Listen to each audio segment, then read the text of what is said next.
My name is Linda Holliman. Hello to those of you that have seen me before, and welcome to those of you that have not been to one of my workshops before. This is being brought to you after the grandchildren are in bed from my daughter's dining room table. Here's the good news and the bad news. The good news is you all are seeing the very first Teacher's Dance video.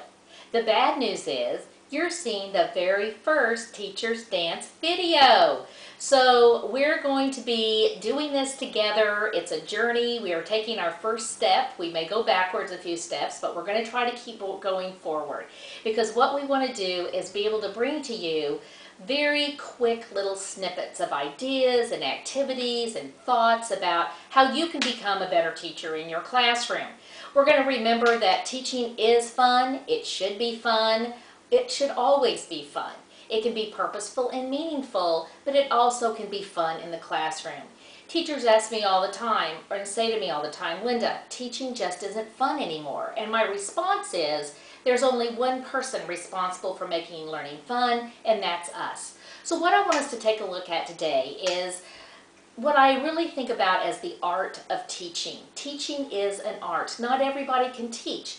Now there are newspaper people out there, publishers out there, politicians out there that think if you just give somebody a book and a manual, they'll be able to teach anybody anything. But I think most of us realize that that just isn't true.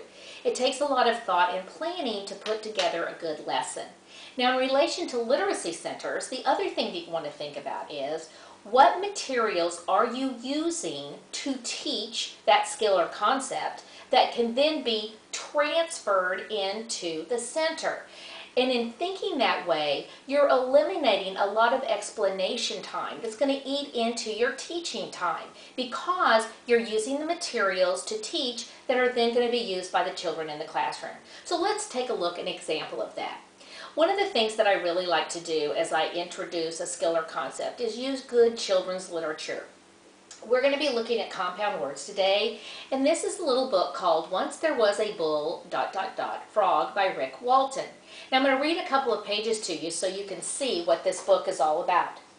Once there was a bull frog who had lost his hop. He looked under a toad stool, but his hop wasn't there.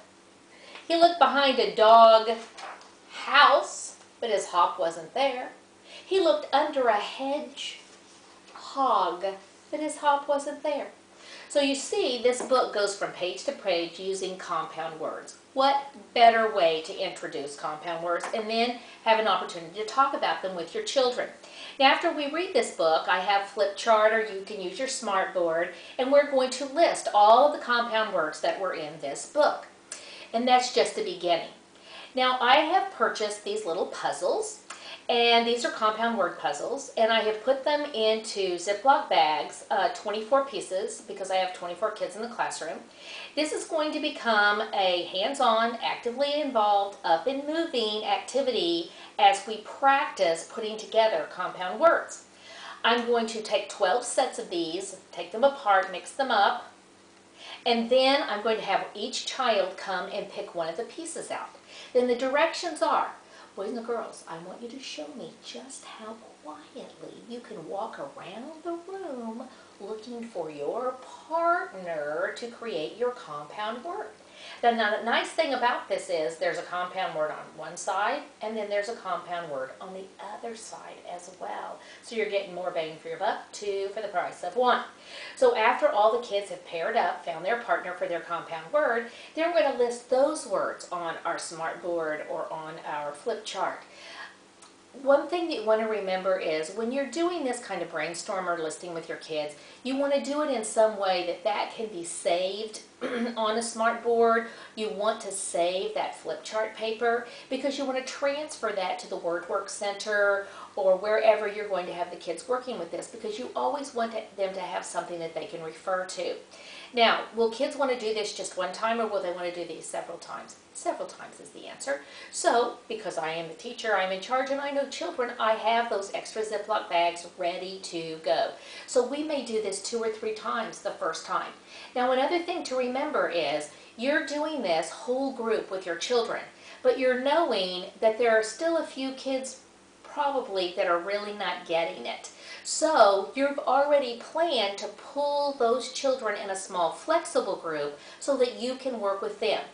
Once everybody understands this, then you're going to send this over to the center.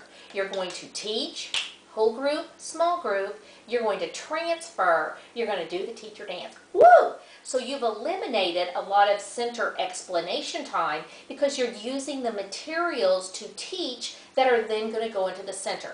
Now don't forget to put the book over there as well, in the center as well.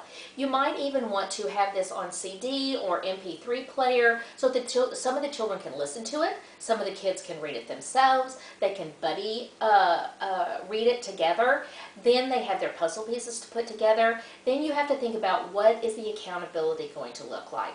Now, if you have a good workbook page that has compound words on it, then you could use that workbook page as the accountability piece.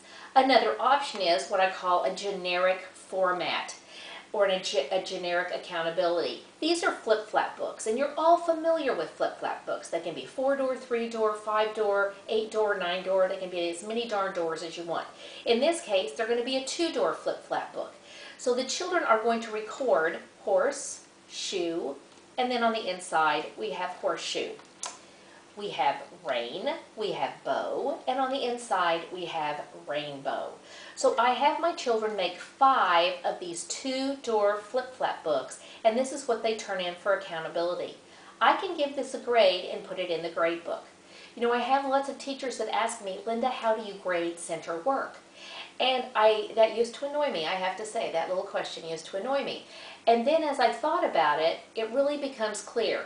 If your center work is busy work, then it's very difficult to grade busy work.